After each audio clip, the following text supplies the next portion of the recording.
င်္ဂလာပါဗျာဒီနေ့တော့ကျွန်တော်တို့ဘန်လက်မှာ auto tune ဘယ်လိုသုံးမလဲဆိုတဲ့ဟာလေးကိုကျွန်တော်ပြောကြည့်မယ်အဲ့တော့အရင်ဆုံးကျွန်တော်အပေါင်းလေးနှိပ်လိုက်မယ်နှိပ်ပြီးတော့ open studio ဆိုပြီးတော့သွားလိုက်မယ်နော်ဒီမှာတော့ကျွန်တော်ကတော့ဆိုထားတဲ့ vocal နဲ့တီးလုံးနဲ့ရှိတဲ့အတွက်ကြောင့်တော့ကျွန်တော်ဒီမှာမဆိုတော့ဘူးပေါ့နော်အရင်ဆုံးကျွန်တော် tempo ကို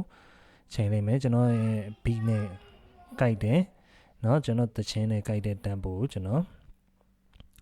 ချိန်လိုက်မယ်နော်ချိန်ပြီးွားရင်ကျွန်တော်သချင်းနေထည့်မယ်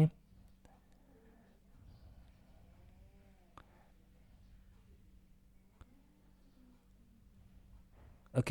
အဓိကတော့ကျွန်တော်က vocal ကိုပဲပြချင်တာပေါ့နော် vocal ကိုပြချင်တာပြီးတော့ဟိုသုံးရတာလည်းလွယ်တယ်ပေါ့ auto tune ကဘာအတွက်သုံးလဲဆိုလို့ရှိရင်တော့ကျွန်တော်တို့က key မတည့်တဲ့ဟာတွေပေါ့ဗျာkey မဝင်တဲ့ဟာတွေကိုကျွန်တော်တို့ vocal တွေကို key ဝင်အောင်ကျွန်တော်တို့ကလုပ်ပေးတဲ့ဟာမျိုးပေါ့နော်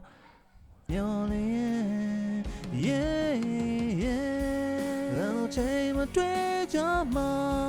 ပြန်ဆောင်ခြင်းနဲ့မင်းနဲ့ကွာ okay အဲ့ဟာလေးကိုနော်ကျွန်တော်တို့ဒီမှာ fx0 ကိုသွားလိုက်မယ်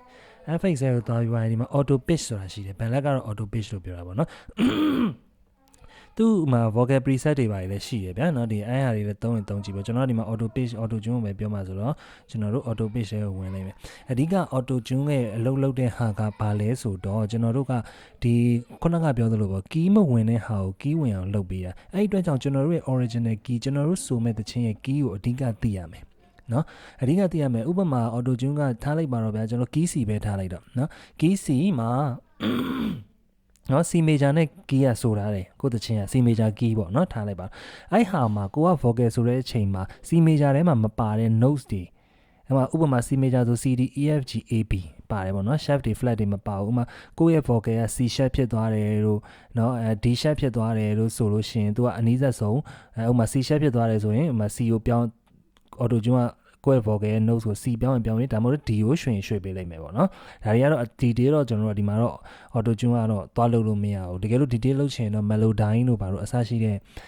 plugin တွေရှိရဗျာအဲ့ဟာတွေနဲ့ကျွန်တော်တို့ကကိုကြိုက်သလိုကို vocal ကို C ရွှေ့မယ် D ရွှေ့မယ် D sharp ရွှေ့မယ် sharp ရွှေ့လို့ရတာပေါ့နော်အဲ့လိုပေါ့အဲ့လို तू ကရွှေ့ပေးတဲ့သဘောဖြစ်တယ်အဲ့တော့ကျွန်တော်တို့ကတခြင်းရဲ့ key ကိုကျွန်တော်တို့သိရမယ်ကိုဆိုတဲ့ဟာကိုအဲ့ဟာကိုဘယ်လိုပြောင်းမလဲဆိုပထမအဆုံးမှာကျွန်တော်တို့ကကြည့်မယ်ဆိုတော့ chromatic ဆိုပြီးပြတာ chromatic ဆိုတော့ဒီတန်စင်ဒီC D E F G A B เนาะ Do Re Mi Fa So La D sharp တွေ flat တွေအကုန်လုံးပါတယ်ဒီ12တန်စင်စကေးပေါ့เนาะအဲ့တော့ကိုတချင်းကဘာ key လဲဆိုတာကိုကျွန်တော်တို့သိရမယ်ဥပမာထားလိုက်ပါတော့ကျွန်တော်တို့ C ပဲထားလိုက်တော့เนาะ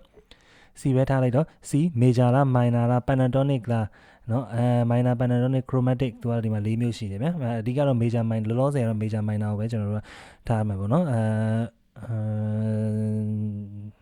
major minor မှာမှတကယ်တော့ major ကြီးပဲဟိုလောလောဆယ်ရွေးလို့ရတယ်ဆိုတာ C major ဆိုရင်သူရဲ့ relative minor A minor ဖြစ်မယ်ဗျာเนาะတကယ်လို့ကိုယ်သချင်းက A minor ဆိုရင်လည်း C major ကိုကျွန်တော်ရွေးလို့ရတယ်ဘာဖြစ်လို့လဲသူနဲ့ C နဲ့ A minor နဲ့က relative major minor ဖြစ်တဲ့အတွက်ကြောင့်เนาะထားလိုက်ပါတော့အဲ့တော့ကျွန်တော်တို့ကိုယ်သချင်းရဲ့ key ကိုအရင်သိမယ်ဆို C ဆိုရွှေ့ပေးလိမ့်မယ်เนาะဥပမာထားပြောရအောင်เนาะကျွန်တော်အခုထည့်တိုင်းဟာတော့ C မဟုတ်ဘူးเนาะအဲ့တော့ဒီမှာရှိမယ် percentage ရှိမယ်เนาะ pitch correction intensity လို့သူကတော့ပြောတယ်ကျွန်တော်တို့တခြား auto tune တွေမှာဆိုရင်တော့သူက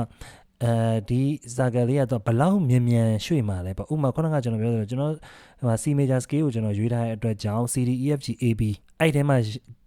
မှာမပါတဲ့ကျွန်တော်ရဲ့ vocal တွေဝင်သွားတဲ့ notes တွေ C sharp တွေเนาะ D sharp တွေ E sharp တွေအစရှိသဖြင့်ပေါ့เนาะ sharp တွေ flat တွေဟာတွေအကုန်လုံးကိုသူကနီးစပ်ရာဒီ major scale ကိုပြောင်းပေးမယ်အဲ့ဒါကိုဘယ်လောက်မြန်ကျွန်တော်တို့ကပြောင်းမှာအရင်မြန်ပြောင်းလိုက်လို့ရှိရင် vocal auto tune အတန်ပို့ပြီးတော့မြန်တာပေါ့ဖြည်းဖြည်းချင်းဒီပြောင်းရင်တော့သူက C ကနေပြီးတော့C sharp ကနေ C ကိုပြောင်းဖို့ဖြည်းဖြည်းချင်း auto tune တန်ကတိတ်မပေါ်ဘူးပေါ့တကယ်လို့ကိုက auto tune တန် share ပေါ်ခြင်း 100% ထားလို့ရတယ်ဗျာအဲ့လိုမျိုးပေါ့ဒီမှာအခု0ထားရင်ကျွန်တော်ဒီမှာပြောင်းထားတယ် auto tune ဘာမှမတုံးတာကျွန်တော်အနောက်ကတီးလုံးကိုကျွန်တော်ပိတ်လိုက်မယ်နော်ရှင်တန်ချင်တဲ့မင်းနဲ့တူလိုချင်တောင်းဆုံးစုဟာမင်းလေးပေါ်ကွာဒါကျွန်တော်နှုတ်စီဒါကျွန်တော်ဆိုတဲ့ key ဒီအနောက်ကတီးလုံးက key က C key ထဲမှာမဟုတ်တဲ့အတွက်ကြောင့်ရှိသမျှတော်တော်များများနှုတ်စီအကုန်လုံးကိုသူကရှောက်ရွှေ့နေရတဲ့အတန်ကြီးရွဲနေတာပေါ့နော်ဒါ median ဆိုရင်သူကမြန်သွားလိမ့်မယ်ခုနကတည်းကဆိုင်ရှင်တန်ချင်တဲ့မင်းနဲ့တူလိုချင်တောင်းဆုံးစုဟာ high ရွှေ့ကြည့်မယ်圣诞节的明年度，路上တောင်းတဆုံးစုဟာ ဒါ auto tune ဘယ်လောက် auto ဘယ်လောက် heavy လောက်မှာလားပေါ့နော် medium လောက်မှာလား low လောက်မှာလားဆိုတဲ့ဟာမျိုးကျွန်တော်တို့ပြောင်းရလုံးဝ0ထိုင်းတော့ auto tune ဘာသာမှ auto tune လောက်မှာမဟုတ်ဘူးနော်အဲ့တော့ခေါင်းကကျွန်တော်ပြောသလိုဘယ်လောက်မြန်လောက်မှာလဲဆိုတဲ့ပုံမှာမူတည်ရပါနော်အောက်ကဟာတွေကတော့ကျွန်တော်တို့ကဒါသူ့ရဲ့ effect တွေပွင့်ကြည့်မယ်ဆိုရင်တချို့ဟာတွေကြဥမာ harmony တို့ပါလို့ဆိုသူ့ဘန်သူ harmony လောက်ပေးလိုက်တဲ့သဘောပေါ့နော်သူ့ဘန်သူ harmony လောက်ပေးတဲ့သဘော harmony လောက်ပေးတယ်ဆိုတော့သဘောက harmony ကကြဥပမာကျွန်တော်တို့က C ရဲ့ကော့တစ်ခုပဲပြောမှာဗျာ CEG ရှိတယ်ဆိုရင်ကိုက C ဒိုနှုတ်နဲ့ဆိုတာလို့ရှိရင် तू ကလိုက်ပွားပြီးတော့ဥမာ EG ပေါင်းထည့်ပေးလိုက်တယ်အဲ့လိုမျိုးပေါ့နော်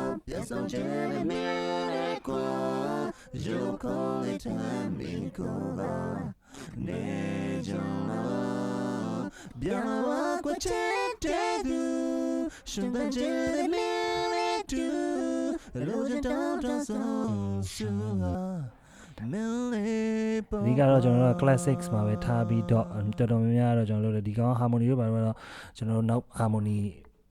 လောက်တဲ့ဟာလေးကိုဒီဟာနဲ့မဟုတ်ဘဲနဲ့ကျွန်တော်နောက်တစ်ခုကျွန်တော်ထပ်ပြီးတော့ပြောပြမှာဖြစ်ပါတယ်ခင်ဗျ